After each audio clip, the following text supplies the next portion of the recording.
Hello and welcome back to Parley. These are my on-the-spot responses to the prompts you folks submit. This one is from EyePatchNotes, hope you'll enjoy listening. I didn't give a title for this one, but I think the topic of this one is synergistic design in video games versus fill-in-the-blank type of procedure. What EyePatchNotes here is going to give you is, I think, a really good example of this, and then we're going to get into it a little bit more. So these two units in this one game, they're both healers. They both basically offer damage reduction too, but one of them is kind of just something you would see in a lot of games, a type of character we see in a lot of games, while the other is something not only maybe more unique in general, I guess that's subjective, but less subjective is that the character is unique to the game they are in. They feel designed for the game that they're in a lot more, and we're going to talk about that. EyePatchNotes begins in some kind of commemoration of Chrono Ark, the game we're going to talk about, and its themed Switch 2 release. Let us revisit Momori's tanking paradigm relative to Ironheart's. Again, you don't have to know these characters previously. Summarizing, Ironheart's passive creates barrier by means of overhealing, healing beyond the character's healing gauge. While this can mean healing an unwounded character, you could just heal people that are at full health and they get a shield, basically. That's his passive. It can also be healing an injured character, and then you put a little shield over them with the healing you would have wasted otherwise. Double the value, if not for Ironheart skimming a bit off the top. Only 2/3 or 66% of excess healing gets turned into barrier, or such healing in general. This is inherently lossy, and the player has to decide whether barrier now is worth not having that healing later, because even though Chrono Ark is a roguelike deck builder, this is one where you do keep cards in your hand between turns, so you could have saved that for when the character needed more healing. That is, Ironheart does have the ability to convert excess healing into shield, but do note that you could have just, in theory, waited until that character actually needed the full healing, and if you had done that, you would potentially have mitigated more damage, because you get more value out of it. You only get 2/3 value when it's turned into shield. You get it. A character keeps track of their last HP value before the most recent instance of damage in Chrono Ark, represented by an off-color part of the UI. This is a pretty interesting mechanic in this game. Basically, characters take a wound, imagine it flavorfully first, and then, if I hurt my leg or something, and I patch it right up and take a rest, all good. But if I leave it and walk on it for 3 days, it's going to get much worse, right? It's going to be harder to resolve that. Chrono Ark has a mechanic like this. Basically, if a character has, if you freshly taken damage, then they have a green chunk of their health bar that is the damage they took. If you heal that, you can heal it easily, normally, you can heal it back up. If they take more damage, though, while they have green bar, that health turns into gray. They really have lost it this time, basically. And now healing is much less efficient at restoring that. So if you get double tapped, I guess, if you like, it's much harder to heal. Barrier then is a little better than we're making it out to be, in that it might prevent that from happening as easily or for as much health. Getting hit multiple times so you can use the full value of the heal is not as simple as it is in this game, but still. Characters receive the full benefit of healing effects up to their healing gauge, and then a small portion goes to healing a character toward their max HP. Understand, I don't know how much, but it's a small amount. We're talking 25% healing efficiency if they have a sort of permanent wound. It is possible to have a character at very low current HP with no healing gauge either. Is that what Ironheart wants? And later comes in the form of Ironheart's primary damage gimmick, dumping all barrier to turn into damage. Yes, his main other thing he does in Chrono Ark, healers usually do damage, and the way Ironheart does it is he turns barrier on the team into damage. In EyePatchNotes I, this is a mildly ugly muddling of incentives. Chrono Ark is a roguelike deck builder, yes, but cards can be kept between turns, not a given in the genre. So Ironheart is doubly or triply egging the player to put all their eggs in his basket for maximum payout. Granted, his payout is hefty if set up just right, but the friction is there. So our second character, Momori, takes an amusing, almost diametrically opposed angle to tanking. Rather than putting up a wall and turtling, she lets attacks happen uncontested, but 40% of the final damage is taken into the player's hand. It's stored in a card, basically. Proof positive that Momori existing in the team at all contributes value. Yes. The idea is that Momori will passively reduce the damage you take, and therefore, once you have that in a card, it's stored for 2 turns, basically. You have a card in your hand that is 40% basically of the damage that the player would have taken. And you can use this for various effects, like healing. She'll heal based on the damage stored in that, or she'll get rid of it so you don't take that damage ever, or she'll turn it into her own damage, etc. Contrasting Momori here, who leverages her passive passively and then uses her own cards, she's a self-sufficient unit that builds and spends resources without needing to combo with other units. Building, so air quoted, because this resource is taking damage from enemies, a background inevitability, but you can't do it deliberately necessarily. I think she has some abilities that damage herself or your allies. I don't remember. There's something to be said, EyePatchNotes continues, about other units plugging into Ironheart. Chrono Ark has a 4-character party after all. This is a deck builder where you build 4 tiny decks and then shuffle them together for 4 different characters. Kind of 5 tiny decks, actually. Your party leader. But that's EyePatchNotes' rub. Ironheart is less a drop-in unit and more someone to start with and build around. Not a sin per se, but it makes Ironheart somewhat more sour as a 3rd or 4th pick. Chrono Ark yet also has another little quirk where you have 4 characters in your team, but you get 2 of them at the beginning and then you recruit a 3rd and then a 4th from a semi-random selection later. So, right, it matters if that might not seem like a distinction. But anyway, Momori is often just going to plug into whatever team. Recording damage via Momori's Inner Desire arguably leans into Chrono Ark's design more concretely. Inner Desire lasts until the end of the next turn, providing 2 chances to fix the damage incurred by the party. Using Inner Desire inflicts the recorded damage onto Momori as healing gauge, therefore she receives 100% of any healing effects bestowed. Right, she can take the damage herself, but it's as healing gauge, so then if you want to heal that back up, it's easier than it would otherwise be. So that's the parlay. And you can see it's a nice parlay. That in and of itself, we could just end right here and it would be a pithy, interesting look at a comparison between 2 types of healers. So let's say part 1 done. I think that a big topic in this parlay is the idea that Momori synergizes with Chrono Ark's design kind of more than Ironheart does. And in particular, Ironheart is something that we have in many games, a shield, over healer type character. Not a bad thing to have by any means. But why in this game? And I actually have a lot of potential criticisms to offer. Having played a good amount of this game, though, I do want to say that I think Ironheart does seem generally good to me. Like, I personally did not feel that Ironheart is more sour as a 3rd or 4th pick. But I don't want to be pedantic. I would agree with you that I don't think there's anything bad about picking up Ironheart later. I thought when I played he was the most generally applicable healer in the game. He's the most straightforward, most reliably good healer in the game. At healing, though, that's, I guess, the rub, maybe. I did not play as much of this game as you. I didn't play it as high of a difficulty as you, I happen to know.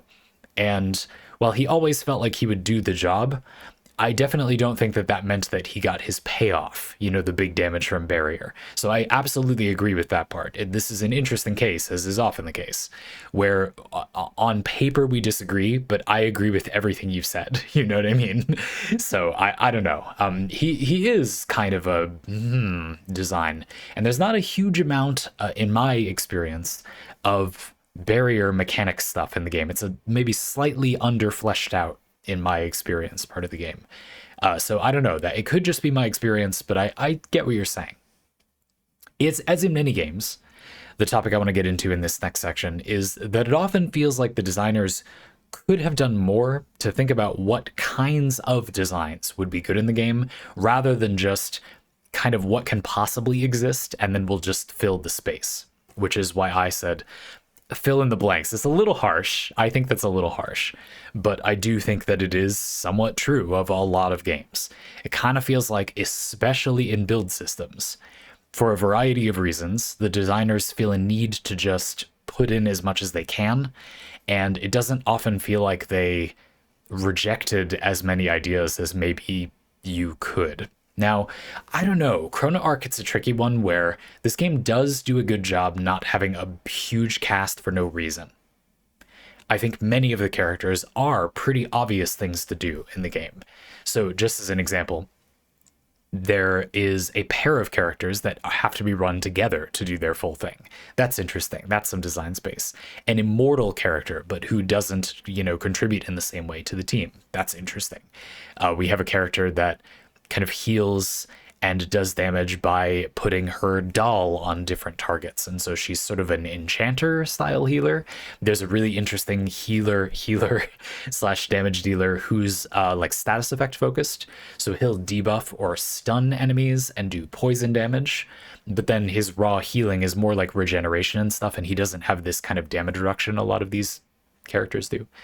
But I mean, he stuns them and weakens them. That's basically damage reduction, very interesting little angle to take. A more not offensive but like debuffing enemies healer. You get the point. The game, in my opinion, does a very good job overall of having a roster of characters that fill the like obvious design space, but in an interesting way, I guess. That being said, I can kind of see how that mindset might have led what I would agree is too far to a character that, yes, is a different way to heal. You overheal people and then give them a shield. So, like, I suppose that adds variety to the roster, but I feel like a step got skipped there where it's, okay, but is this an interesting type of healer in this game, though, specifically? And maybe not as much. Whereas Momori feels like a character that not only is an interesting healing archetype, if that's what they were going for, a lot of variety. She allows the damage to happen unimpeded, but it kind of gives you passive damage reduction that you store, and then you have to kind of do something about that. That's interesting. She's also a little bit like a trope that we do have in some games that I would refer to as a pariah style healer. They redirect damage to themselves to an extent. Momori often will not do that in practice, but anyway, in theory, it's like that trope. It's not like that design is unheard of, but I do think that's a more unusual style of healer. But the key thing is, but it makes sense in Chrono Ark. It's a good fit for this game. It's a good fit for the way you take damage, where you have a limited window to correct the damage you took from her healing passive, just like the whole point of taking damage in this game in general is you have a little time to correct, the damage you took before it turns into kind of semi-permanent. You lose your healing gauge by getting double taps. You remember that thing from before. So yeah, I mean, on a basic level, I think that is happening in this game. I think that happens in a lot of games, and you can kind of see why. If you have a big game full of different options for the player, it feels like creating depth by adding more stuff, depth by creating breadth is good. Whereas if you've been listening to these parlay anyway, you probably have the idea that I'm going to say, it isn't so much though. It's usually, I think, guilty until proven innocent to add more to a game. Most everything is better if you would remove some stuff from it. It's just in question how much. And the best pieces of entertainment, I think maybe you're only removing 5 to 10% pointless indulgences or whatever, or pacing faux pas, a character that is just the weaker of the bunch and makes the game stronger if they're gone. Sorry, Ironheart, I'm not sure I totally think that, but that's what we're talking about here. You're an example. Thank you for your service. Whereas maybe, your worst entertainment, well, worse is just the word. I mean, if you cut the worst 50%, how good could it be? If you could make the story still be coherent or whatever, the gameplay loops still work. But there are a lot of games. It's a fun thing to do. The next time you play a game or watch a movie or a show, enjoy a piece of entertainment that you don't like. Think about how much better you could make it if you just removed a lot of stuff. You can't add anything, though I feel like it's good to asterisk and say, you can make it so there's still continuity. So, if you think the middle of a movie is bad, remove all of it and then just assume the audience somehow has it communicated to them that those plot events still happened, but just not that way, or different and simpler plot events happened or something like that. It doesn't have to be that you don't make there be a story still, but simply chunking out huge amounts of things that are not that good, I feel often reveals that there is good stuff in there. It's kind of good if you remove a lot of things in the way of it being good and you know, lower your standards about the narrative. And so often it's doing this, you can see why people would like something that you think is quite bad. It's like, oh, well, there, I mean, there it is. There's good qualities. They're just really buried in there. I presume people who liked this were not bothered by those things, or maybe even literally didn't fully experience them. They were drinking with friends while watching the movie, or they skipped that part of the game, or whatever it is, you know. So yeah, I do think Chrono Ark does well with this concept, and that Ironheart is, if an outlier, like a little bit of a, not nitpick, but you know what I mean? Like, we're being a little mean. I think this game is still doing a good job overall. And we're only being a little mean. I think you did a really nice job in this parlay, EyePatchNotes, I feel, holding back a little bit from saying, oh, this character is just bad. Let's read some diction. EyePatchNotes I, this is a mildly ugly muddling of incentives. Mildly ugly. Okay. This is, you know, EyePatchNotes rub. Ironheart is less a dropping unit and more someone to start with. Not a sin per se, but it makes Ironheart somewhat more sour as a third or fourth pick. You are understating a little bit, I think. I've noticed this in your previous parlay. You do this as a writing thing. But it seems to me like you do also genuinely mean, like, it's not like he's some travesty, you know? This is not like a horribly designed character, but I do think it is just less interesting than a lot of the other ways of healing. And it does fit with the game's mechanics less. And this is the thing I want to transition to for the third, and probably most of the body of the parlay. I wanted to talk about the concept of synergizing with the game's mechanics in general. That this is a thing that you can do, that you can design game mechanics to be easier to synergize with, and that you can design characters or game pieces or, you know, items, whatever, to synergize better with the game's components. Let's crack into it a little bit. So just to be clear of what I mean, again, in Chrono Ark, because you take damage in a less permanent way, basically, if you don't take follow-up damage, the idea of still taking the damage, so that mechanic happens, but then also you have some time to kind of correct for it before Momori's passive goes off and you take some more damage, is a good fit for the game design. Now, why? Well, one, I just think that's interesting, sure. But the second and bigger reason for this section is that it doesn't remove the mechanic. Ironheart creating a ton of shield over a character, barrier. When I had played Ironheart, often you get to the point where you can make characters not take health bar damage from some hits. This is very strong in this game because getting double tapped can lead to you taking kind of permanent, hard to heal back damage. Yes, but is it good to have mechanics in the game which make the interesting mechanics of the game not happen? You see where I'm going with this? Whereas Momori lets you take the hit, she makes the mechanic more interactable. You experience more of the unique things about the game. She doesn't turn it off. After all, evidently the designers put this mechanic in the game so that it would be interesting and fun to use. And so leaving it on, I think, is basically just better than any mechanic that kind of negates it. And there's a broader theme here. I am making the claim that, in general, I think it's better to have mechanics which increase the amount you interact with the other mechanics versus mechanics that decrease that. If you have a mechanic that trivializes something in a game, I think rather than just turning it off, it can be more advantageous to instead try to make it just more interactable. So I gave an example. Actually, I just so happened to have written a recommendation for Parley. I do these every month, so just in case people pay for Parley monthly, but they don't always have some idea they want, the service is supposed to be that you get a little podcast thing like this, or whatever you want to call these, that is a little more about the topics you're interested in. So I always suggest a few topics from my notes, just in case people find them helpful, so they can get something they enjoy. And it just so happens that one of them, before I read this Parley to do this run of it, is about this subject. Imagine this idea of negating all poison status effects in a game. I don't know, not specifically in Chrono Ark. Well, okay, it just turns off poison as a mechanic. If the player really badly wants that, if a lot of players really badly want that, I'm looking at you, Warframe, doesn't that suggest the mechanic is basically just bad? And if it isn't like just annoying or a terrible idea to put that mechanic in a game, then wouldn't not negating the poison be more interesting? For example, I think it would be interesting to have a mechanic where you backload the damage of the poison status. Rather than doing steady damage, the damage instead exponentially increases, but you take the same damage over the duration. So instead of taking 100 damage, 20, 20, 20, 20, 20, you instead still take 100 damage, but you take it in 1, 10, 30, etc., like that. Halfway through the poison with this version, you've taken way less damage, but you will be taking the rest of the damage. And then give the player some way to cleanse the poison. So what this does is buy you time to remove the poison before taking significant damage. It lets you interact with poison more, not less. You see the point?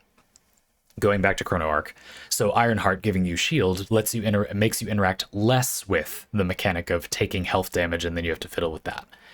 Again, it might sound like, oh, well, that is what I want, Zandy, because I want to keep my character safe and I want to win. That's what's fun.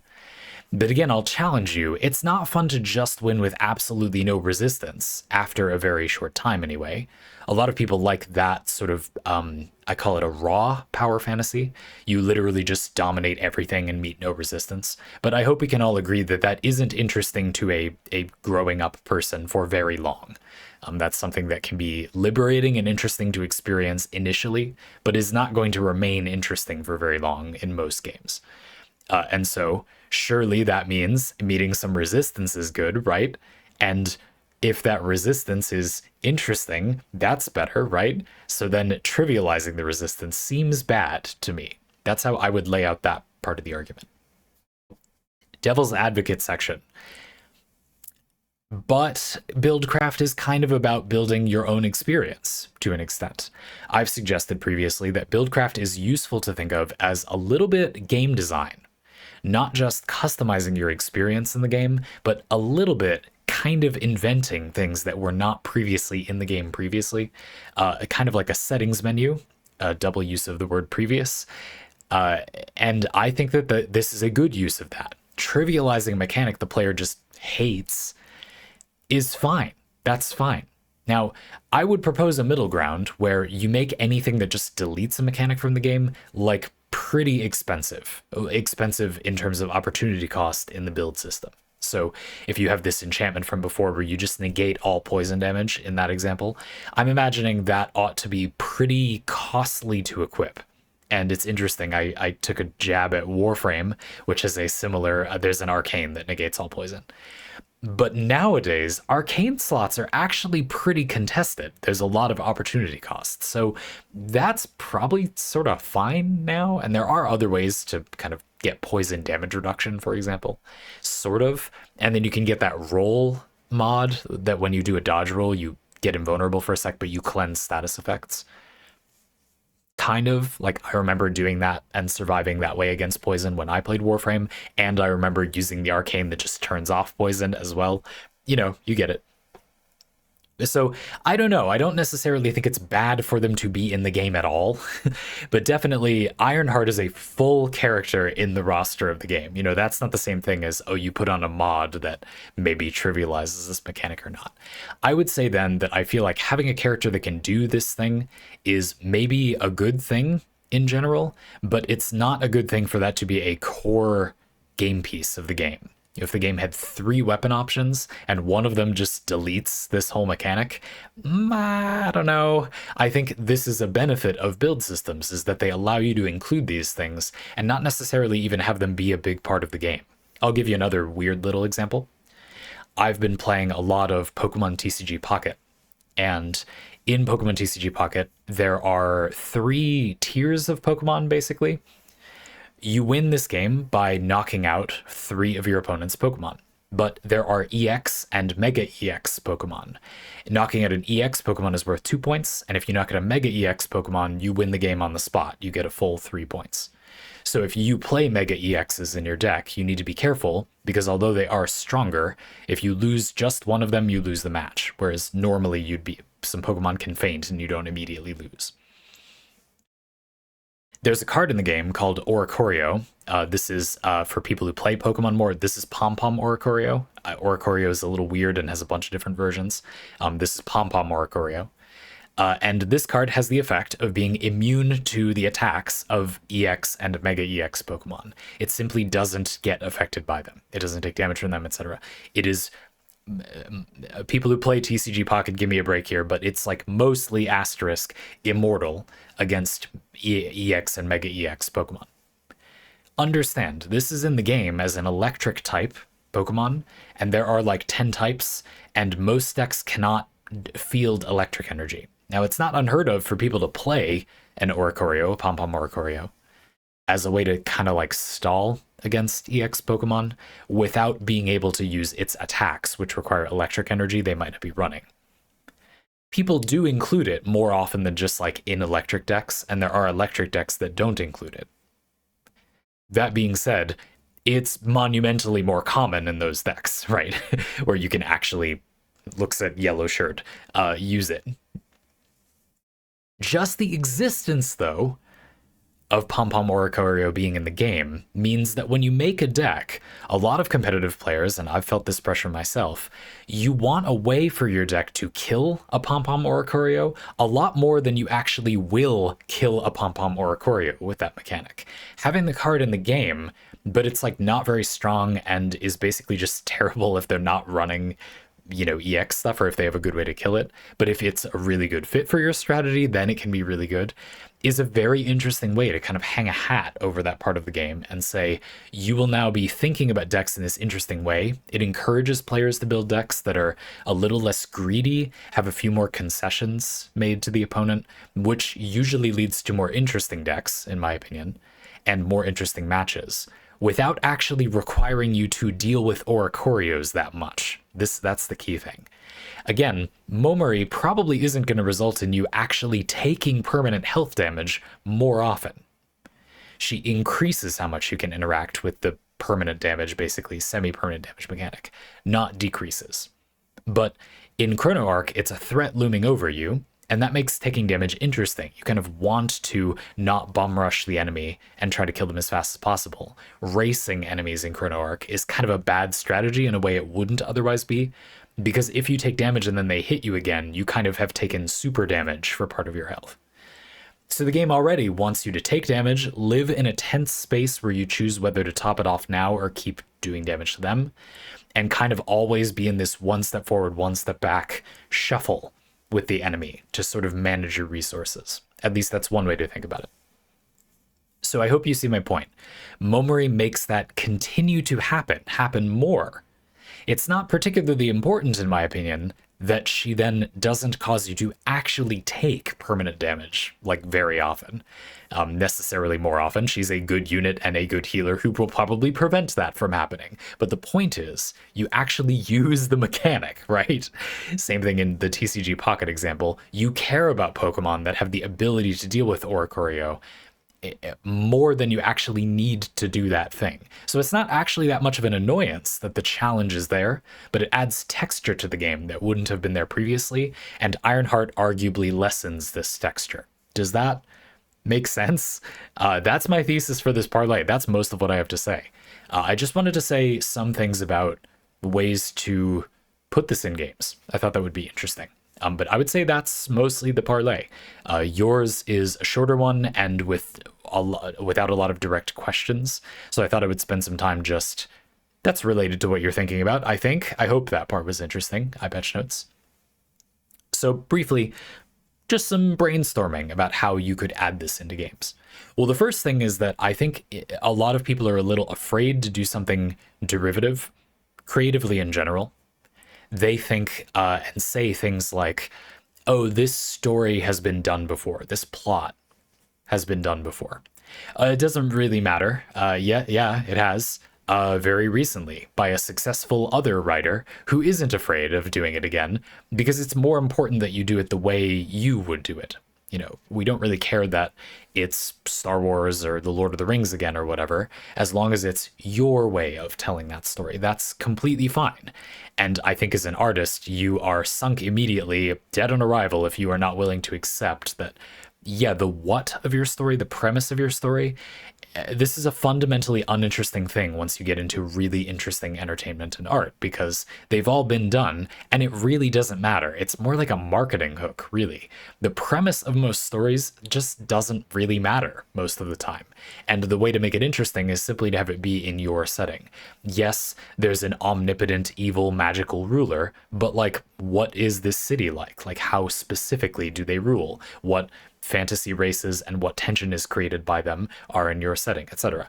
I've read plenty of books that are basically the beginning of the Lord of the Rings as their setup, but because they do that, it doesn't really matter and it doesn't stand out, and I often didn't even notice that it was similar until later on when I went, yeah, this is basically the Lord of the Rings. Like, okay, but it's like different because it has more of this flavor and it's more, for example, maybe more environment or plot focused than the arguably more character focus of the Lord of the Rings. That's debatable, but anyway, it's an example.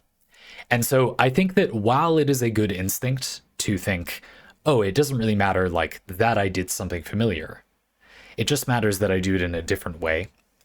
I'm now going to pull back from that and say, yeah, but like in game design, I think it's also a good instinct to push for, if this design inherently turns on a mechanic that would not normally be a good idea, definitely do that first. Prioritize doing that first. The unique things the design enables.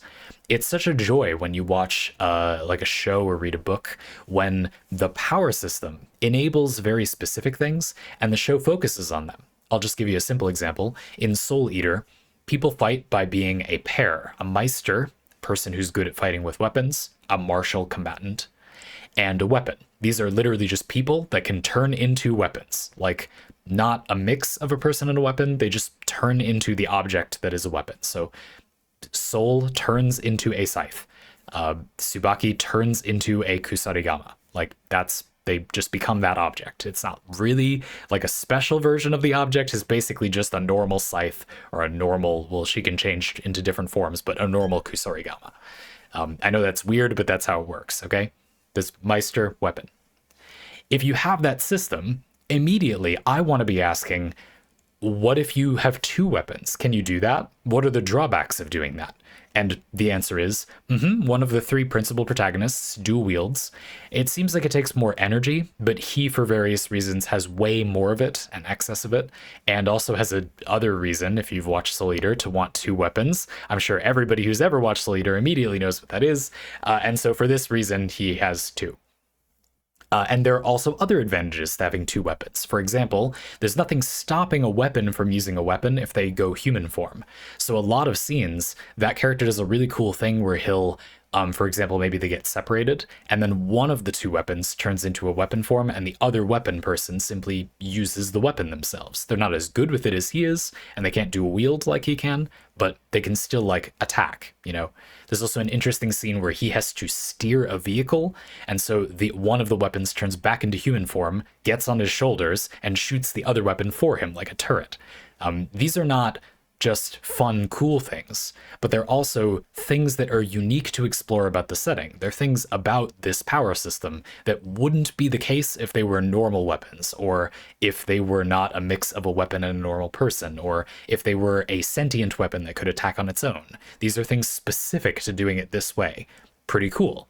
You might naturally be thinking, if you followed this mindset well enough, well, what about having two Meisters? That doesn't really make sense, but I mean, I don't know, it seems like an obvious thing to think, right? Yep, there's an entire spin-off show called Soul Eater Not that is about the much more weird situation of a single weapon having two Meisters instead. Obviously doesn't make as much sense. It's a love triangle. Yeah, not only a light recommendation, not as much of a recommendation as Soul Eater, which is already kind of a lukewarm, it's all right, you could give it a shot. The pacing is okay, but there's some memery. But you get the point, right? Because the power system includes these things, it just seems kind of cool. So don't you want to add that stuff? To be honest with you, one of the reasons I find this topic so frustrating, trying to encourage people to like add the interesting things in their design into the design, is why are you even making the design or the story that way if you didn't want to do this? Who cares about making the game work differently unless you wanted to lean into those things? And with Ironheart, again, it's only a modest example. I think this is a good example for the purposes of our discussion, EyePatchNotes. But as we clock, this is hardly the worst use of that subject. Obviously, shielding and preventing all damage is better than it would be in other games in Chrono Ark because you would take healing gauge damage, that whole semi-permanent damage mechanic. That does mean that shielding over a character's health is yes, it is better in this setting, but this is game design where I also think that there's the contrasting problem that it negates interacting with that mechanic. That same problem often isn't the case in a story, for example. It seems kind of OP to have two weapons, and there's lots of types of weapons that exist, just physical objects that exist in real life, that it doesn't really matter how high the power level of your attack is. Let's imagine a poisoned dagger, for example. If you can dual wield these and the only problem is that the magical output of the weapon goes down, I have a question, does it matter? You see what I mean? Can't you just stab someone and they die to the poison? And then having 3 people, but 2 of them can be concealed carried as daggers, but also they could wield each other in a pinch, seems very, very effective. And indeed, there is sort of a character like that. Sid, toward the latter half of the series, does something like this and uses one of the death scythes and his weapon, which is a knife. People who've watched the show will remember that. People who haven't, it's not a spoiler. Sid fights and there is another weapon involved one time. Whoa. But it kind of happens, and that is a really interesting fight scene where we see they can become people, and that can add dynamics to the fight. Dynamicism. I can't say it somehow. Does that not work? Dynamicism. I'm gonna have to do a whole thing about that after this. Jeez. Okay, well, anyway, obviously I mean dynamics. Makes the fight more dynamic. Very cool. So yeah, I just think that is also sort of just, isn't that why people want to make these systems? I don't know, but I feel like the mindset is fairly straightforward at first blush. Do the things that seem like they are uniquely enabled by the design you've created, at least first. I don't think it's bad to include something that is a typical design, but which also is a good fit for your game. Just because it is typical. That's not bad. I think that it's really nice when games have some familiar and some unfamiliar, vague types of mechanic. For example, when I started playing Chrono Ark and found out about Momori, unlocked Momori and tried her, pretty quickly I went, oh yeah, this is a variant of that thing where the healer or tank will take damage for the party. But this is a really weird version of that mechanic, and it's a lot better in this game than it would have otherwise been. Huh.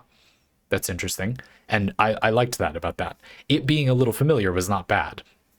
Ironheart, a shield-heavy character like this, that does the trope of converting barrier or shields into damage, that's reasonably common. Not a bad thing to recognize in the game. I don't think it's bad to know of these things when you see them in games. My concern is just that it seems like in a lot of games they prioritize that stuff. And I don't know, just in general, obviously a lot of games are made not specifically to be the most new stuff possible per game. People just don't make every single video game motivated by that. But I do think that this begs the question, why not? What exactly is the point of making the game if you're not leaning into doing something that isn't the same as a game you have already played? And again, here, Chrono Ark, I think we're being pretty mean. In broad strokes, 90% of this game already is that. So I really am nitpicking. We're just using this as an example because it's what's here. I would cast this as a much more stern criticism toward most other games I've played. Chrono Ark is high on the list of games that least need this advice, in my opinion, just to be clear. And I suppose I'm lightly recommending Chrono Ark. I think it's a very interesting game that if you've enjoyed roguelike deck builders at all, this is doing some very interesting things compared to them that you may really enjoy. I really did. So, yeah, I don't know.